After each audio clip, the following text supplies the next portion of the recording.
বাবার জন্ম হয়েছিল রাঁচি শহরে বাবার মামার বাড়িতে। পরবর্তীকালে বাবা বর্ধমানেই ছোটবেলাটা কাটে, বর্ধমান শহরে। আমার ঠাকুরদাদা ছিলেন ওখানকার লয়ার। তো বাবা খুবই সাধারণ একটা স্কুলে প্রাথমিক পড়াশোনা করেছিলেন, রাজ স্কুল বলে বাড়ির কাছে ছিল। কিন্তু ওখান থেকেই বাবা ম্যাট্রিকে ব্রিলিয়ান্ট রেজাল্ট করেছিলেন।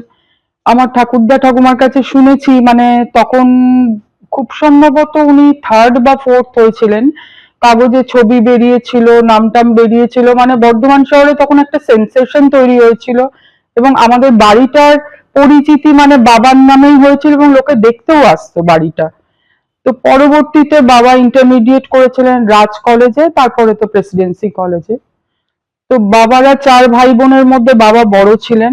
এবং বরাবর দেখেছি বাবা অন্য ভাই বোন, আত্মীয় স্বজন, পরবর্তীকালে আমাদের প্রতিবেশী সবার সাথে একটা খুব সম্পর্ক রাখতেন। একটা মানে ভালো একটা আদান প্রদান, একটা বন্ডিং এর ব্যাপার বাবা বজায় রাখতেন।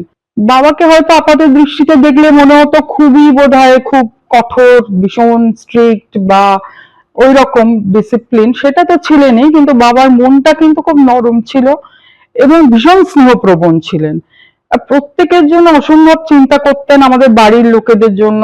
কারুর শরীর খারাপ হলেই বাবা নিজে হোমিওপ্যাথিতে বিশ্বাস করতেন, তাই জন্য হোমিওপ্যাথি ওষুধ নিয়ে তার বাড়ি পৌঁছে যেতেন তার ট্রিটমেন্ট।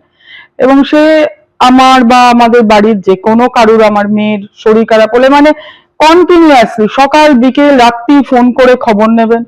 পাড়া প্রতিবেশীকেও বাবা ওষুধ দিতেন, আমাদের বাড়িতে যারা কাজ করে তারাও বাবার কাছে ওষুধ নিত, এবং যারা কাজ এখন আর করে না তারাও এসে বাবার কাছ থেকে ওষুধ নিয়ে যেত। মানে আমরা তার জন্য মজা করে বলতাম যে তুমি ইচ্ছে হলে ডাক্তারও হতে পারতে, মানে তোমার এই অ্যাপটিটিউডটা আছে আর কি। তো যাই হোক, বাবার বিভিন্ন বিষয়ে খুব ইন্টারেস্ট ছিল, খুব খেতে ভালোবাসতেন, প্রচুর খেতে পারতেন, ইলিশ মাছ খুব ভালোবাসতেন। খেলাধুলোতেও বাবার খুব ইন্টারেস্ট ছিল, ক্রিকেট খুব প্রিয় ছিল। আমাদের বাড়িতে সবসময় সব রকম খেলাধুলো খুব দেখা হতো, উইম্বলডন ফাইনাল আমরা একসঙ্গে বসে দেখতাম। চেস খেলাও বাবার খুব ইন্টারেস্ট ছিল, এমনিতে ফুটবলে মোহনবাগানের সাপোর্টার ছিলেন। তাছাড়া বাবা বেড়াতেও খুব ভালোবাসতেন। আমরা প্রতি বছর মানে পুজোর সময় বেশ সবাই মিলে, এমনকি আমার ঠাকুমা ঠাকুরদা মিলে বেশ বড় রকম বেড়াতে যেতাম। নানা বিষয়ে বাবার ইন্টারেস্ট ছিল, বিভিন্ন ল্যাঙ্গুয়েজও বাবা জানতেন। ছোটবেলায় বাবা শুনেছি সংস্কৃত শিখেছিলেন টোলে, পরবর্তীতে কাজের প্রয়োজনে হিন্দি শিখেছিলেন ভালো, রাশিয়ানও জানতেন। বাবা ছোটবেলায় এমনিতে বোধহয় আমি কোন বয়স আমি ঠিক জানি না, বেহালা শিখেছিলেন, যার জন্য বাবার রাগ তাল এগুলো সম্বন্ধে একটা ভালো আইডিয়া ছিল। বাবা গানও করতেন নিজের মনে, বাড়িতে বেশ উদাত্ত কণ্ঠে গান করতে আমরা অনেক সময় দেখেছি। এবং বাবার মানে এই সুর টুর সম্বন্ধে বেশ ইন্টারেস্ট ছিল এবং গান শুনতেও ভালোবাসতেন।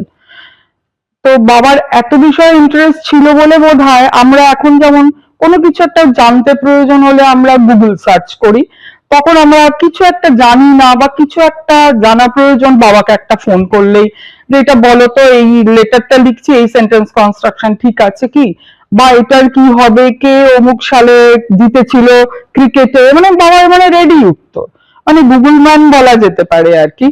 তো সেটা না জানলেও বলে জেনে টেনে জানাচ্ছি বলে আবার সেটা খবর টবর নিয়ে ঠিক খবর একটা পেয়ে যেত। মানে একটা বিরাট ভরসার জায়গা ছিল বাবার এই উপস্থিতিটা।